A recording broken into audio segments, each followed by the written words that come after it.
Bonjour et bienvenue sur ma chaîne YouTube Audrey Foodies. Donc je fais mon grand retour sur YouTube parce que ça fait longtemps que je ne vous ai pas posté de recettes.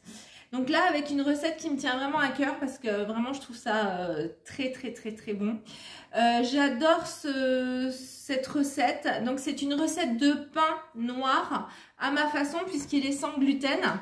Je ne sais pas si vous connaissez le pain noir, ce pain allemand qui est d'une mie très foncée, qui est assez compact et assez frais à l'intérieur. Ça vous permet de réaliser des super tartines en avocado toast, avec du saumon fumé, avec un fromage affiné. C'est plein de nutriments, de bons nutriments, d'oméga 3, de fibres, de protéines. Vous ferez le plein d'énergie pour la journée avec ce pain. Donc c'est parti, on va commencer cette recette. Je vous mets la liste des ingrédients en suivant. Vous pourrez faire une petite capture d'écran. Sinon, je vous la mets aussi en description.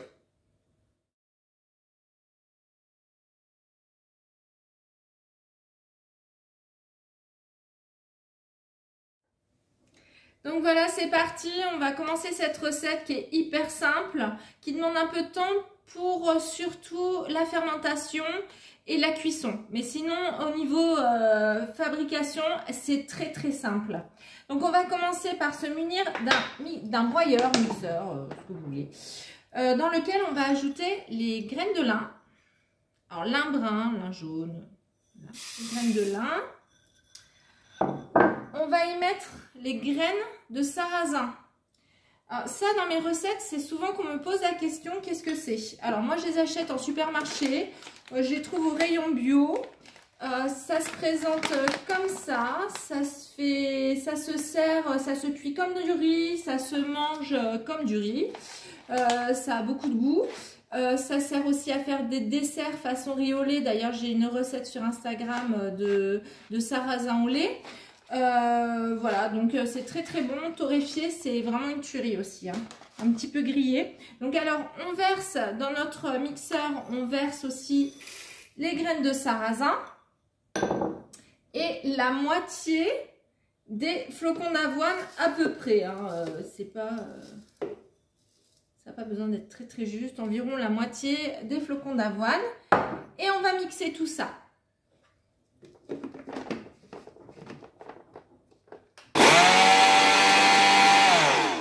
Mon mélange est mixé, donc il n'y a pas besoin que ce soit hyper fin non plus. Si c'est un petit peu grossier, s'il reste quelques morceaux, c'est pas grave.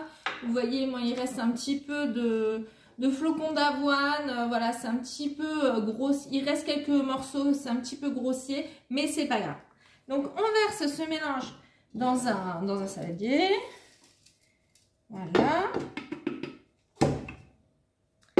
À ceci on ajoute le reste des flocons d'avoine, les graines de courge, les graines de tournesol, les graines de chia, le psyllium. Alors le mien il est mixé, mais bon, s'il est en fibre ou en tégument, c'est pas grave, ça va très bien. Les noisettes que j'ai préalablement concassées un petit peu avec un couteau, avec un éminceur que j'ai coupé en quelques morceaux, vous voyez comme ça, ça permet d'éviter d'avoir des grosses noisettes, mais plutôt des petits morceaux répartis un petit peu n'importe où. Vous pouvez les torréfier aussi, c'est comme vous voulez, ça apportera encore plus de goût. Le sel.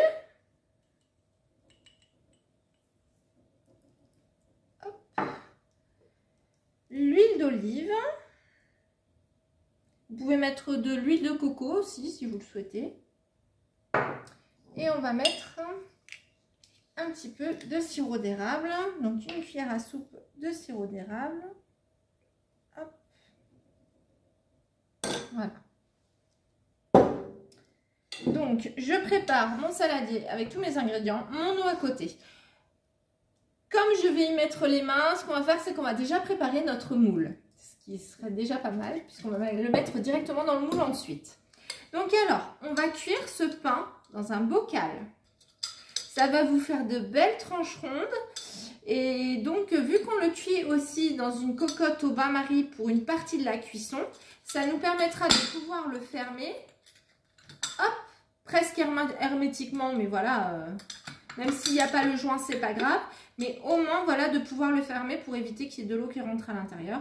Mais voilà, donc on prépare notre petit bocal. Le mien fait 1 litre. Donc ce qu'on fait, c'est qu'on le graisse avant pour que le pain ne colle pas et que ce soit pas difficile à mouler. Donc alors, vous avez ces bombes qui se trouvent en supermarché. Alors je crois qu'il y a la marque Alza qui en fait, il y a plusieurs marques. Ou alors vous prenez de l'huile que vous répartissez avec un petit sopalin, mais vous faites attention, voilà, que ce soit bien huilé, bien graissé. Voilà. Donc, dans notre mélange sec avec l'huile d'olive, on ajoute l'eau et on va mélanger avec les mains. Voilà, et on mélange bien.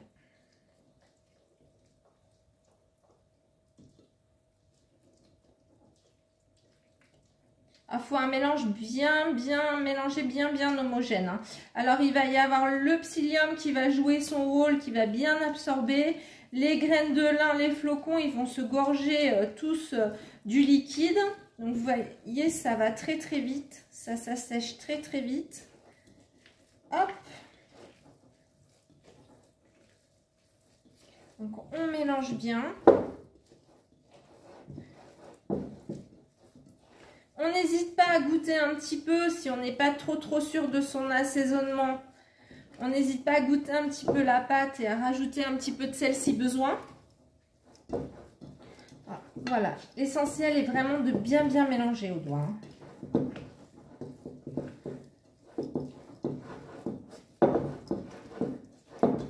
Voilà. On sent que la pâte devient de plus en plus élastique. Voilà. Alors, on va le mettre dans notre bocal. Voilà. Et on n'hésite pas à bien tasser surtout.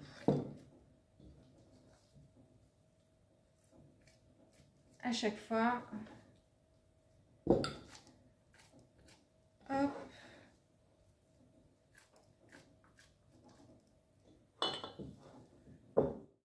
Donc voilà, j'ai sorti toute ma pâte. Donc voilà, ça nous donne ça. On va laisser le bocal ouvert et là, on va laisser reposer 3 heures. Et dans 3 heures, on va mettre une casserole à bouillir dans laquelle tient bien notre bocal avec à peu près de l'eau jusque là pour faire un genre de bain-marie et on va le cuire pendant 1 heure. Donc là, on va laisser fermenter pendant 3 heures. Pas couvert, hein, ça sert à rien de couvrir, voilà, juste à température ambiante. On va laisser pendant 3 heures et on se retrouve juste après pour le mettre pour une première cuisson. Donc mon pain a fermenté pendant 3 heures.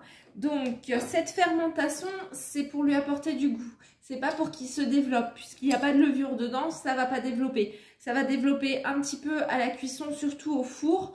Mais ça ne développe pas comme un pain normal. Voilà, donc on va le mettre en cuisson. Avant tout, je voulais vous parler du bocal. Moi, j'ai utilisé ce genre de bocal.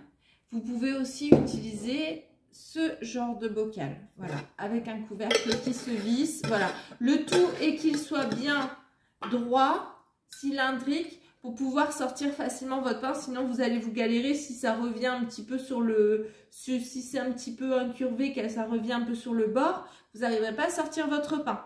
Voilà. Donc, après, vous pouvez toujours essayer de le cuire en moule. Je n'ai pas essayé. Alors, ce qu'il faudra faire dans ce cas-là, c'est peut-être le cuire à la vapeur. Cuire dans un moule à la vapeur, puis le finir au four ensuite. Après, vous n'aurez pas forcément le même résultat que ce que je veux obtenir moi, parce que ce ne sera pas cuit fermé pendant la cuisson au bain-marie. Voilà, donc alors du coup, on va fermer le bocal. On va le mettre dans une casserole que j'ai remplie à peu près pour que ça arrive au tiers de mon bocal. Voilà.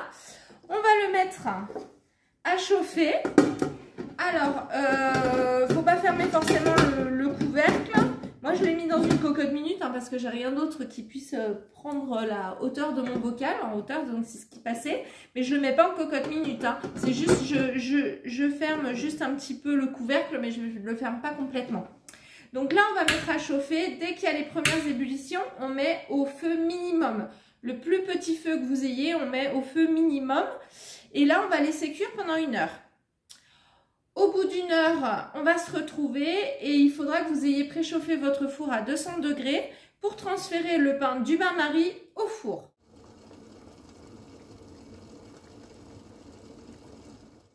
Donc 1 heure s'est écoulée. On va sortir notre pain du bain-marie délicatement en faisant attention de ne pas se brûler. Voilà. Donc on va ouvrir le couvercle. Donc là, il a terminé sa pré-cuisson. Ça sent très très bon.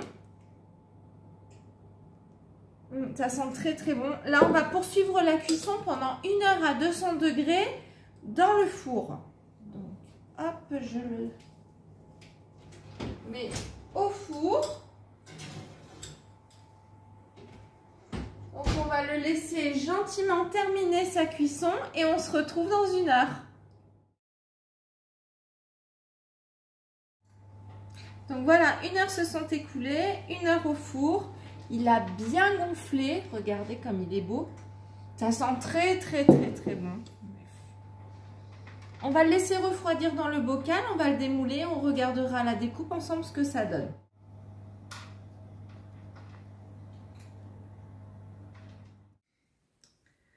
Alors le pain est presque entièrement refroidi. Donc il n'y a plus qu'à le démouler. Il se démoule assez facilement. Hop. On va couper une tranche pour voir la mie.